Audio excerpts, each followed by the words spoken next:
This was the night before Christmas 2020. 'Twas the night before Christmas when all through McWitt not a creature was stirring, not even COVID. The Christmas cards were taped on the wall with care in hopes that McDaniel-Whitley soon would be there. The service pros were nestled all snug in their workspaces with 1-1 renewals behind them and relief on their faces. With Audrey in her kerchief and Richard in his Ole Miss cap, it just settled down for a long winter's nap. When out from 800 Ridge Lake there arose such a clatter, I sprang from my desk to see what was the matter. Away to the window I flew like a flash. Gunshots. To a customer who owed me some cash. When I wrote this last year, a customer did owe me some cash. I did go hauling ass out of my yes, when he called me. The moon on the breast of the new fallen snow gave the luster of midday to the parking lot below. When what, to my wondering eyes, popped into sight, but a miniature sleigh and 8 tiny folks who used to underwrite. With a little old driver so lively and jack, I knew in a moment it must be St. Mac.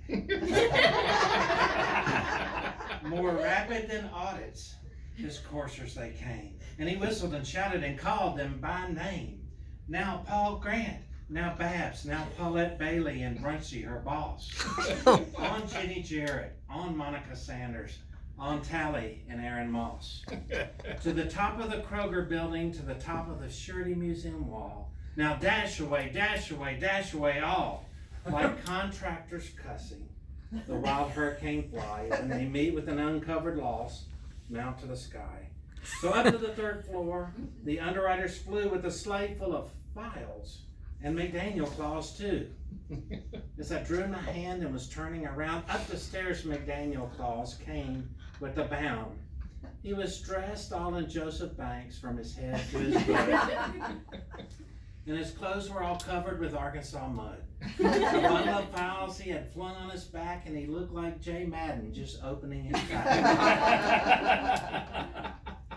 His eyes, how they twinkled, his dimples, how merry. His cheeks were like roses, his nose like a cherry. His droll little mouth was drawn up like a vice, and his fingers smelled like chicken fried rice. A UFG pen he held tight in his teeth, and the ink, it encircled his mouth like a wreath. He had a nice face and little round tits that shook when he laughed like a bowl full of grits.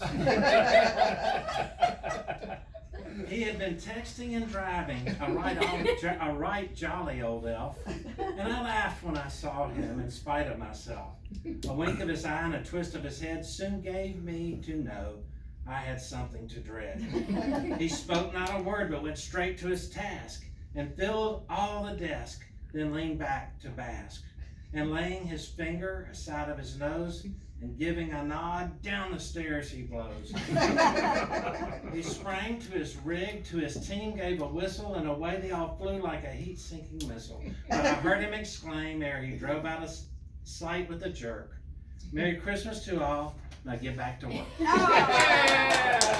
Merry Christmas, everybody.